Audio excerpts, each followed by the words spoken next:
देखिए, इस साल का पहला सूर्य ग्रहण शुरू हो चुका है 7:04 पर। 100 साल बाद अद्भुत संयोग पड़ रहा है और भारत में सूर्य ग्रहण का आंशिक असर होगा। भारत में सूर्य ग्रहण दिखाई नहीं दे रहा है, लेकिन भारत के इधर अगर आप देखेंगे थाईलैंड में, ऑस्ट्रेलिया में, अमेरिका में ये सूर्य ग्रहण दिखाई दे रहा है। लेकिन भारत पर क्या असर होगा ये भी हम जानेंगे। हमारे साथ 3 खास मेहमान मौजूद हैं। सूर्य ग्रहण का किस्मत कनेक्शन क्या है? डरने से नहीं बल्कि उपाय से मिलेगा समाधान। आइए सबसे पहले आपको तस्वीरें दिखाते हैं सूर्य ग्रहण की, जो तस्वीरें अभी ऑस्ट्रेलिया से आई हैं।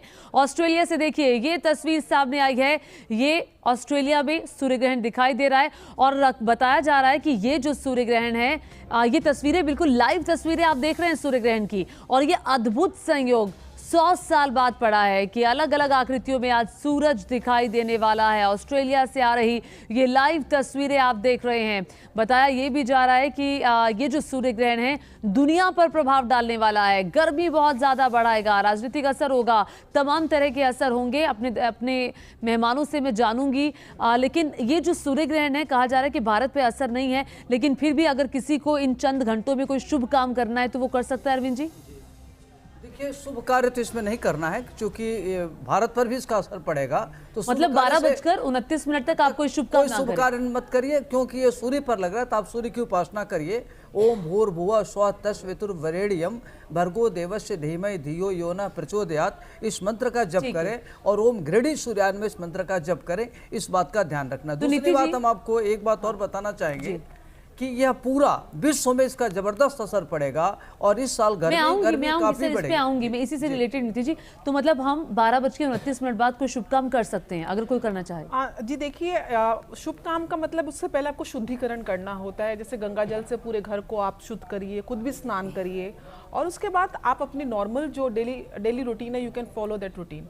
खाना पीना है, अभी सूर्य ग्रहण के टाइम भोजन ग्रहण करना भी अलाउड नहीं होता है एज पर कि उसका नेगेटिव इफेक्ट भोजन में आ जाता है, या तुलसी पत्र डाला जाता है। क्योंकि भारत में डायरेक्टली इसका इन्फ्लुएंस नहीं है, तो आप ग्रहण कर सकते हैं, लेकिन उसमें तुलसी पत्र डाल के या गंगा जल डाल के आप भोजन को ग्रहण करें। अच्छा, ये प्रिकॉशन आप मान रही हैं? जी बिल्कुल। लेकिन डॉक्टर प्रकाश, आप कह रहे थे कि भारत में नहीं दिखाई दे रहा है, तो आप इस बात से वाकिफ नहीं है कि इन प्रिकॉशंस की जरूरत है? देखिए, विजिबिलिटी नहीं है और हमारा जो ग्रंथ है, शास्त्र है, चाहे वराहमिहिर हो चाहे गर्ग संहिता हो, वो विजिबिलिटी पे ज़्यादा ध्यान देते हैं। तो कहीं ना कहीं भारत पे असर वैसे होगा, बात ये बिल्कुल सही है, क्योंकि प्रकाश तो हर जगह पे विद्यमान है और भारत में भी प्रकाश सूर्य का आ ही रहा है और सुबह ग्रहण लग रहा है। तो इसका मतलब भारत पर असर तो है आंशिक, लेकिन सूतक का कोई असर नहीं है। तो आप जैसा दिनचर्या, मेरे हिसाब से जो मेरे को लगता है कि जैसा आप दिनचर्या चला रहे हैं वैसा चला सकते हैं। आर्यभट्ट पंचांग के अंदर भी यही है, मार्तांग पंचांग के अंदर भी यही लिखा है और राजधानी पंचांग के अंदर भी। लेकिन आप तीनों ये मान रहे हैं, इस बात को आप तीनों मान रहे हैं कि भले ही असर नहीं है, आप प्रिकॉशन ना लें। हालांकि नीति जी कह रही हैं कि थोड़े से प्रिकॉशन हमें लेने चाहिए। लेकिन राशियों पर असर पड़ेगा। किन किन राशि पे क्या असर, बहुत ब्रीफ में मैं जानना चाहूंगी। अरविंद जी, आपसे शुरू कर रही हूँ। देखिए ज्योति जी, खास तौर से मेष, कन्या, तुला, वृश्चिक और मीन राशि के लिए यह बहुत ही खराब है।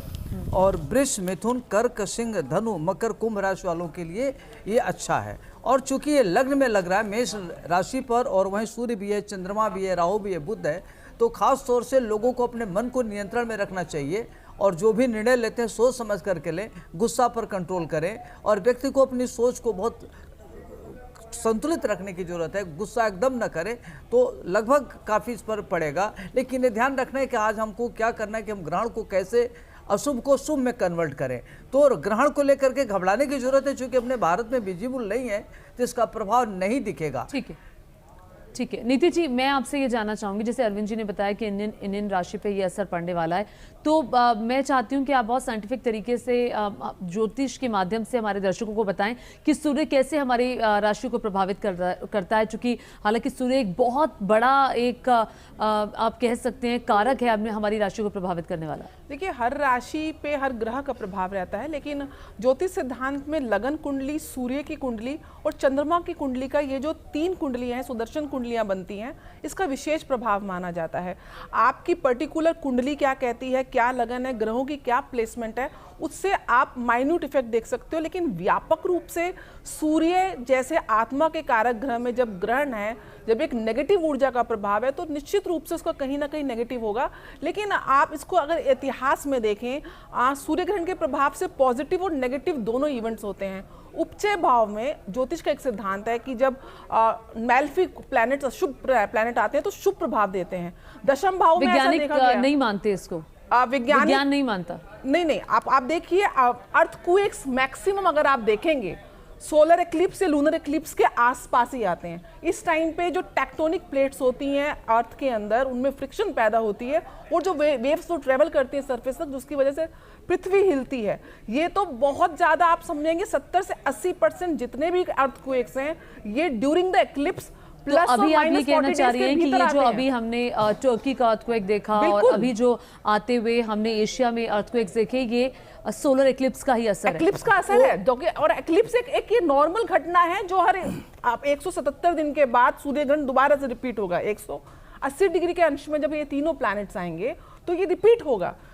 उसका मतलब पृथ्वी की ऊर्जाएं वहां पे बाधित आएंगी, वहां पे एक नेगेटिव ऊर्जा का संचार होगा और उसमें अर्थक्वेक्स, अग्नि का, क्योंकि अग्नि राशि है तो उसमें अग्निकांड होना, सेना की राशि है, पुलिस की राशि है। अभी पुलिस के साथ और जो आपकी सेना की फौज है, आर्मी के साथ कुछ ना कुछ मिसहैप होना, इस टाइप के इवेंट्स ग्रहण के आसपास आप ज्यादा देखेंगे होते। ठीक है, अभी अब जैसे इन्होंने बात की कि अर्थक्वेक्स का आना, डॉक्टर प्रकाश, कि अर्थक्वेक ज्यादा आ रहे हैं, इसकी वजह मौसम पे क्या प्रभाव पड़ता हुआ आप देख रहे हैं देश के, दुनिया के? देखिए, आपने बहुत अच्छा प्रश्न पूछा। पिछली बार मैं और तिवारी जी ही बैठे थे और हमने यहाँ पर कैलकुलेशन की थी न्यूज़ नेशन के इसी लाइव कार्यक्रम में कि 6 घंटे के अंदर अर्थक्वेक आ सकता है, और आ गया था पिछली बार।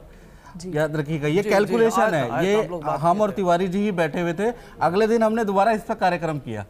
तो ऐसा होता है क्योंकि कैलकुलेशन है, वराहमहीर की कैलकुलेशन है। तो आज आप क्या प्रेडिक्ट कर रहे हैं? आज जो है वो 6 घंटे से लेकर के और 45 दिन के अंदर आगजनी, अर्थक्वेक और प्राकृतिक दुर्घटनाएं। वो तो 6 घंटे की बात कर रहे हैं ना, वो तो 40 दिन और 6 घंटे से 45 दिन, 6 घंटे से 45 दिन के अंदर आने की संभावना रहती है। क्या है कि ये अर्थक्वेक यहाँ नहीं है तो जापान, चीन, ऑस्ट्रेलिया और अमेरिका में तूफान या भूकंप जैसी घटनाएं वहां पर होगी।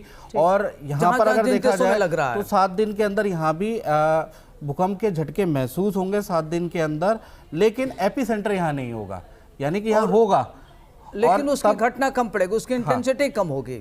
7 दिन के अंदर आप 7 दिन के अंदर यहाँ भी अच्छा, अभी हम डॉक्टर प्रकाश ये देख रहे हैं कि मौसम को लेकर दुनिया भर में अनिश्चितता है। हम रोज रिपोर्ट्स दिखा रहे हैं, कभी अमेरिका में, कभी यूरोप की किसी कंट्री में बिन मौसम बरसात हो रही है, बाढ़ आ जा रही है। तो क्या इस तरह की जो सूर्य ग्रहण की घटनाएं हैं, जो प्रभाव है, उस पर भी असर डालती हैं? देखिए, सूर्य ग्रहण की घटनाएं तो असर डालती हैं, लेकिन जन्म पत्रिका हर कोई बाँचे, कर्म ना बाँचे कोई। कर्म भी तो हमें ठीक करना चाहिए, थोड़ा सा हमें ग्रीनरी की ओर आना चाहिए। जो पॉल्यूशन है, जो इस तरह की चीज़ें हैं, जो इतनी बड़ी बड़ी इमारतें, स्ट्रक्चर आ रही हैं, तो उसका भी प्रभाव है। ऐसा ही नहीं कि ग्रहण का ही प्रभाव, ग्रहण का प्रभाव है क्योंकि मेष राशि के अंदर ये 4 ग्रहों का योग बन रहा है। तो कहीं ना कहीं बुध इसके अंदर जो है क्लाइमेट का कारक है, तो मेदिनी ज्योतिष में बुध को परिवर्तन का कारक कहा जाता है। तो कहीं ना कहीं जब मेष राशि के अंदर जब ये ग्रहण लग रहा है, ये तस्वीरें इस वक्त